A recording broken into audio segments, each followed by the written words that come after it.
Assalamualaikum warahmatullahi wabarakatuh. Selamat siang. Kami Waalaikumsalam dari warahmatullahi. kelompok 21 akan mempresentasikan hasil kerja kami untuk UTS pemrograman berorientasi objek praktikum.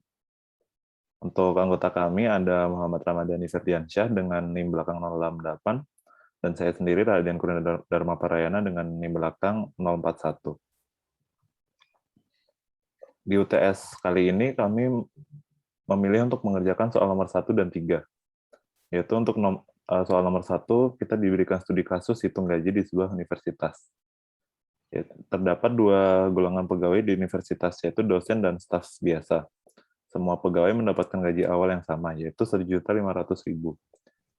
Gaji tambahan dosen dihitung dari jumlah SKS yang diampu, dan gaji tambahan staf dihitung dari jumlah kehadiran per bulan. Buatlah program untuk mencetak semua gaji pegawai. Nah, pertama, kami membuat kelas pegawai.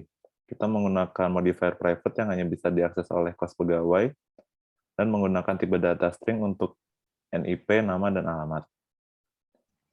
Lalu selanjutnya, mendefinisikan konstruktor dengan parameter. Parameter NIP itu untuk nomor induk pegawai, parameter nama untuk nama pegawai, sementara parameter alamat untuk alamat pegawai. Lalu selanjutnya, ada set nama. Set nama itu berfungsi untuk menginput nama. Lalu ada get nama, itu untuk return this nama, atau mengembalikan nilai dari nama. Lalu yang terakhir adalah get gaji, yaitu untuk mengembalikan nilai dari gaji. Selanjutnya, kami membuat kelas staff yang melanjutkan kelas pegawai. Kami menggunakan modifier private yang hanya bisa diakses oleh kelas staff, lalu menggunakan tipe data integer untuk jumlah kehadiran dan tarif harian. Bisa dilihat di sini dengan tarif harian Rp25.000. Lalu selanjutnya mendefinisikan konstruktor dengan parameter. Parameternya tetap sama, yaitu ada NIP, nama, dan alamat. Lalu selanjutnya ada set kehadiran. Set kehadiran itu berfungsi untuk menginput jumlah kehadiran pegawai. Lalu selanjutnya ada get gaji, yaitu gaji yang nanti mengembalikan nilai dari gaji, namun bedanya sama get gaji yang tadi, itu yang di return adalah gaji yang sudah ditambahkan dengan bonus. Lalu selanjutnya membuat kelas dosen yang melanjutkan kelas pegawai. Kita menggunakan modifier private yang hanya bisa diakses oleh kelas dosen, lalu menggunakan tipe data integer untuk jumlah SKS dan tarif SKS. Lalu mendefinisikan konstruktor dengan parameter tetap sama, yaitu NIP, nama, dan alamat. Lalu untuk set SKS, dia berfungsi untuk menginput jumlah SKS dosen dengan parameter jumlah SKS.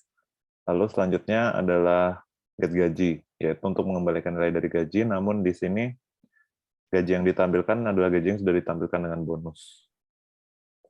Lalu selanjutnya membuat kelas daftar gaji, menggunakan modifier private yang hanya bisa diakses oleh kelas daftar gaji, lalu menggunakan tipe data integer untuk jumlah pegawai sekarang.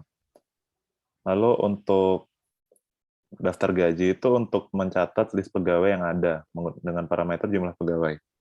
Lalu selanjutnya add pegawai, yaitu untuk menambah list pegawai atau jumlah pegawai dengan parameter P.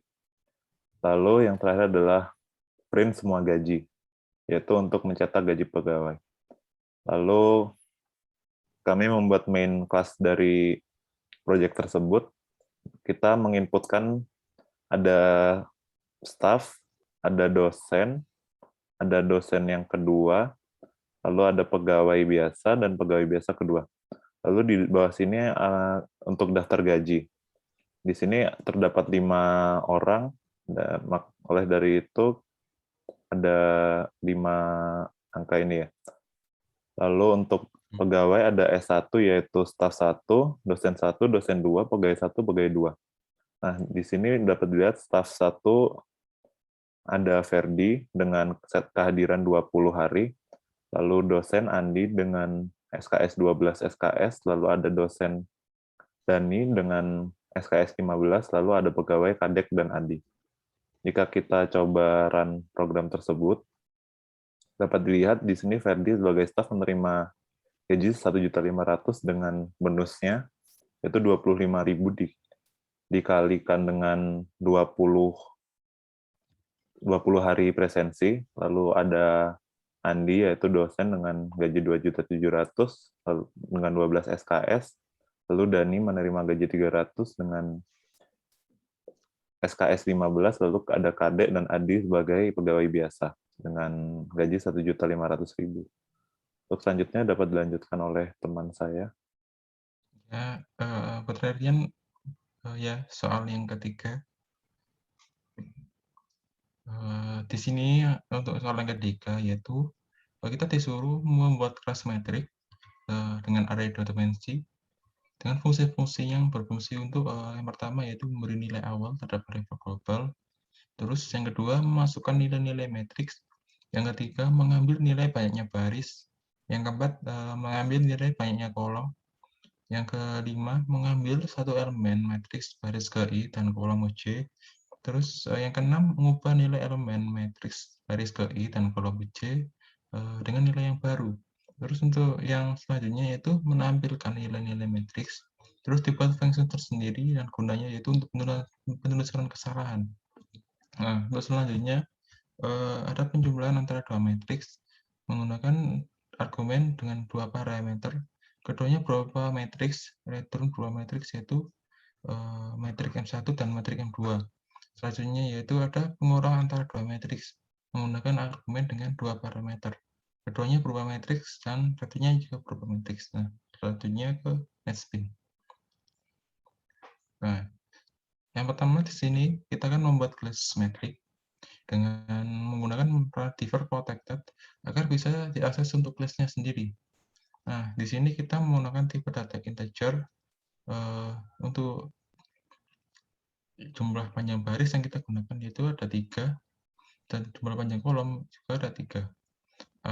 Karena di sini user akan menginput datanya sendiri, maka kita menggunakan mengimport Java Tool Scanner untuk menginputkan data. Nah, untuk selanjutnya di sini ada konstruktor untuk mendefinisikan konstruktor dengan parameter. Untuk parameter baris untuk jumlah baris, untuk parameter kolom untuk jumlah kolom. Dan selanjutnya ada parameter data untuk data yang baru nanti. Nah, selanjutnya sama juga yaitu ada konstruktor sama juga itu mendefinisikan konstruktor dengan parameter untuk parameter baris untuk jumlah baris dan parameter kolom untuk jumlah kolom dan parameter data baru nanti yang nanti input. Nah, selanjutnya ada public void input. Ini akan digunanya yaitu untuk melakukan input nilai untuk baris dan kolom. Nah, selanjutnya ada public int get baris. Ini gunanya yaitu untuk mengembalikan nilai baris yang sudah diinput tadi, lalu di return. Nah, selanjutnya ada public integer get kolom. Nah, ini juga mengembalikan nilai dari kolom, lalu akan mereturn nilai dari kolom tadi. Selanjutnya itu ada public integer get element. Integer baris, integer kolom. Ini gunanya untuk mengambil data dari matriks pada baris dan kolom tadi. Nah, untuk parameternya sendiri itu ada parameter baris untuk jumlah baris tadi, untuk parameter kolom ini untuk jumlah kolom. Nah, selanjutnya tadi itu ada return nilai data pada baris dan kolom. Selanjutnya itu ada public void set element. Nah, di ini gunanya yaitu untuk memasukkan data ke dalam matriks pada baris dan kolom. Nah, selanjutnya yaitu ada parameter baris untuk jumlah baris, ada parameter kolom untuk jumlah kolom, dan parameter data untuk data yang akan dimasukkan ke dalam matriks. Selanjutnya ada public void display. Ini gunanya yaitu untuk menampilkan semua elemen matriks ke dalam layar. Selanjutnya itu ada public matrix jumlah. Ini untuk menambah dua buah matriks, yaitu matriks M1 dan matriks M2 dengan ukuran yang sama. Jika nanti terdapat kesalahan seperti perbedaan ukuran, maka sistem akan memberikan pesan yaitu maaf kedua matriks berbeda. Dan juga diharapkan untuk dicek baris dan kolom. Untuk parameter M1 untuk metrik pertama dan parameter M2 untuk metrik kedua. Dan setelah itu return hasil dari penjumlahan metrik tadi. Selanjutnya ada public metric kurang. Ini gunanya itu untuk mengurangkan dua metrik, yaitu M1 dan metrik M2 dengan ukuran yang sama. Jika nanti juga ada kesalahan, maka sistem akan memberikan pesan itu maaf kedua metrik berbeda. Dan diharapkan juga untuk dicek baris dan kolom. Untuk parameter M1 yaitu untuk metrik pertama, dan untuk parameter M2 untuk metrik kedua. Dan setelah itu ada return hasil dari pengurangan metrik tadi. Ini ke main. Di sini kita ada inisiasi pertama yaitu metrik M-centric dengan M1 sama dengan untuk new matrix dengan 3, matrix M2 new matrix baris 3 kolom 3. Nah, hal yang pertama kita lakukan yaitu memasukkan nilai-nilai metrik yaitu dengan untuk metrik pertama yaitu M1 input itu. Setelah itu ada display untuk mendisplay M1, nilai M1 yang awal. Terus kita menginputkan untuk metrik yang kedua dengan M2 input. Setelah itu kita display M2-nya. Nah, selanjutnya itu ada sistem output and line test get baris dan sistem output and line test get kolom. Ini gunanya untuk mengambil nilai dari banyaknya baris dan nilai dari banyaknya kolom.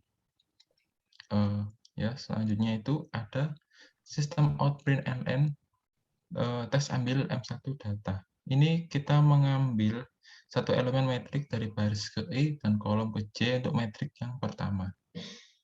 Nah, selanjutnya itu kita akan mengubah nilai yang kita ambil tadi menjadi 10. Nah, itu untuk metrik yang pertama. Sekarang adalah untuk metrik yang kedua. Metrik kita sama aja, kita akan mengambil sistem output and line, tes ambil M2 data, terus kita akan mengubah data yang M2 tadi menjadi 5. Nah, selanjutnya itu ada tempat print and display M1. Nah, ini untuk mendisplay metrik pertama yang telah diubah nilainya. Dan ada sistem print and display M2, ini akan mendisplay metrik M2, metrik yang kedua, dengan nilai yang baru. Selanjutnya itu ada metrik penjumlahan. Ini gunanya untuk menjumlah antara dua metrik. Nah, selanjutnya itu ada pengurangan. Di sini ini yang selanjutnya yaitu untuk pengurangan antara dua metrik yaitu metrik M1 dan metrik M2. Dan coba bisa di-run. Nah, kita input untuk data metrik yang pertama. Misal ini 2, terus selanjutnya 4, 6,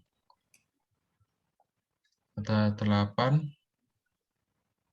terus sama 2, 4, 6, 8, 2. Nah, ini itu untuk hasil display metrik yang pertama. Selanjutnya, kita akan menginputkan untuk metrik yang kedua. Ini 1, 3, 5, 7, 9. 9. Sama aja. 1, 5, 7.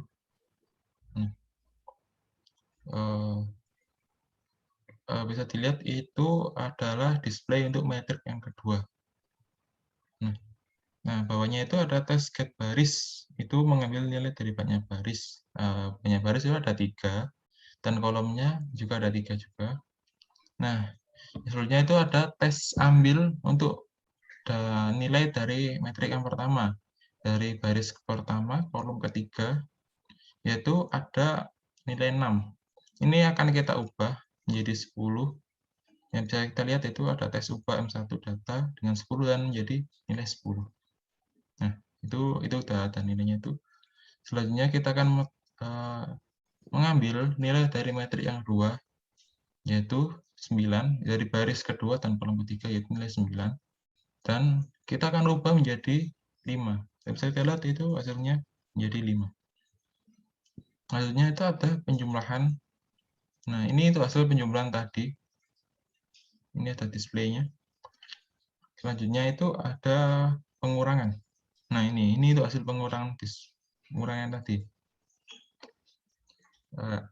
untuk selanjutnya bisa lanjutkan latihan.